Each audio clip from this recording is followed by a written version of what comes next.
So we're going to the start of what should be a pretty good matchup. City of Oxford Rowing Club, the crew nearest us in this heat of the Thames Challenge Cup, and their opponents to their right, to our left as we look at it, London Rowing Club's A crew. Attention!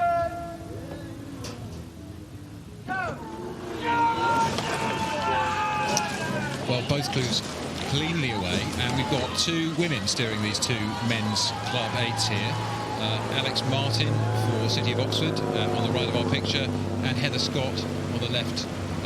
Lucy Howe is the cox of City of Oxford on the right of our picture. Now we're looking at the back of Heather Scott from London Rowing Club as they get away. Both crews stretching out nicely, Martin, into the length they need for the main part of the course. I was talking to Rob Dauncey, who's the chief coach of London Rowing Club, and he thought London Rowing Club would probably win this race, but he did say it was going to be a damn good race.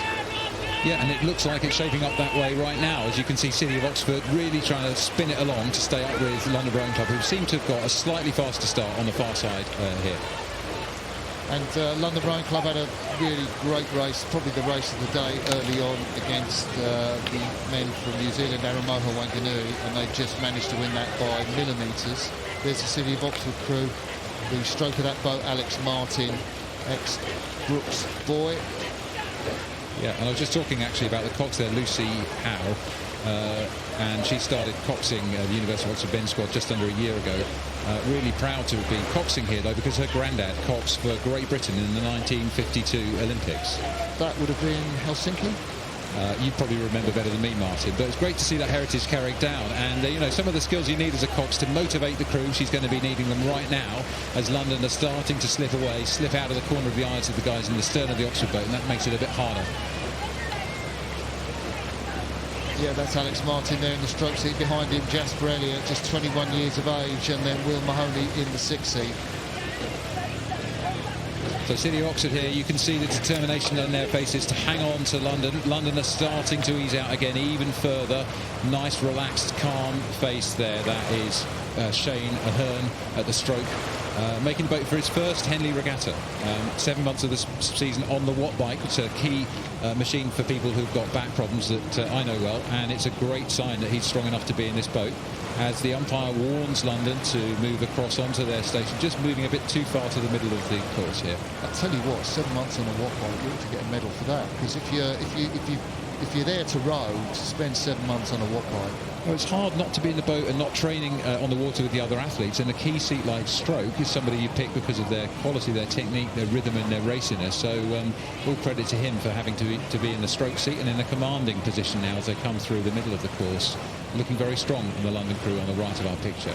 Yeah, coming through the middle of the course, it's really, really great picture, isn't it? Umpires launch in the background there. City of Oxford on the left. They are struggling to try and keep up the pace of this London Rowing Club A crew on the right of your shot. And would you believe this London Rowing Club A crew, Matt, is coached by Steve Salter, who himself rowed as an oarsman at City of Oxford. Well, there you go. Mixed loyalties for him, but I guess no question at the moment that it's London that he's focused on. And we see, as we said, Shane Ahern out of that injury. Also a primary school teacher. I wonder what the children are learning in the primary school today. Hopefully they're learning something about leadership and grit and determination, as we see that London haven't managed to quite escape the overlap. And credit to City of Oxford for holding on. It almost looks to me like City of Oxford have maybe gained a seat back in the last 500 metres or so. You've got to think this is when London Rowing Club's training time at Varese, that beautiful lake in northern Italy, would pay off, because they're under pressure. They've been under pressure on that training camp. They're doing some decent times, and this is where it really does count. Yeah, we can see the markers there showing about half a length lead for London, and this is a point where you start to ask yourself a little bit of a question, because your legs really are starting to burn at this point in the race, and you'd like to be a bit further away.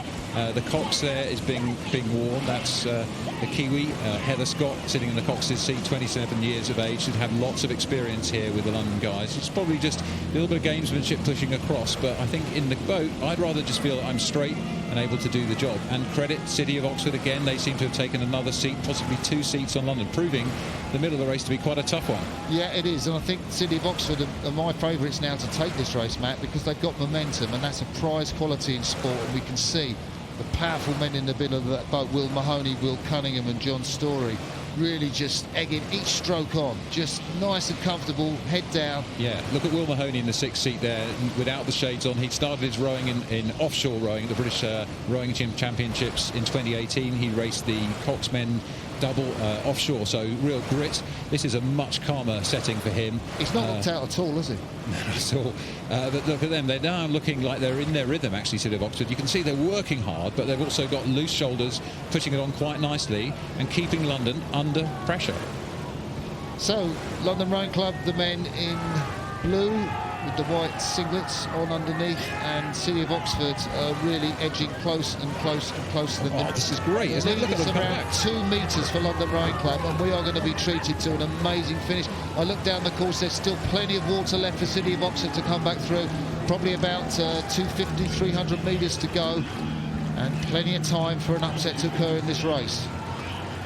I mean, this is really the time now. Look, you see the bowman and the London Rowing Club crew look across. That's Tomato Mutsu looking across to see what's going on, wearing that classic London Rowing Club cap. But you don't want to be doing that. You don't want to be asking those questions, because that's a sign that you're not focused in the boat. So stay cool, stay calm, stay focused is what Heather will be telling the London crew, using her experience. Well, he should know, because he's a postdoctoral research into neuroscience, so he might know exactly what's going on in his brains and the brains of his crewmates. Focus in the boat and just do what you can. But City of Oxford are coming through.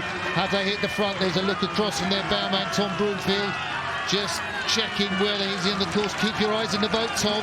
That's going to win you the race. City of Oxford are moving and moving and moving. I think they've got the edge at this point, Martin. Lucy Howe channeling her granddad, the Olympic Cox from 1952. She encourages the crew onto the finish line, about 10 strokes to go. So as I look out to the commentary box, City of Oxford are in the lead. London challenging, but it's too little too late. That surge in the middle of the race took City of Oxford through. An incredible race in this heat of the Thames Challenge Cup. City of Oxford have rowed through London Rowing Club's A crew. See that jubilation, and rightly so, to row through a crew in the second half of the course like that. Incredibly hard, but great grip by the London team as well. That's an excellent race for the first day here at Henley Royal Regatta.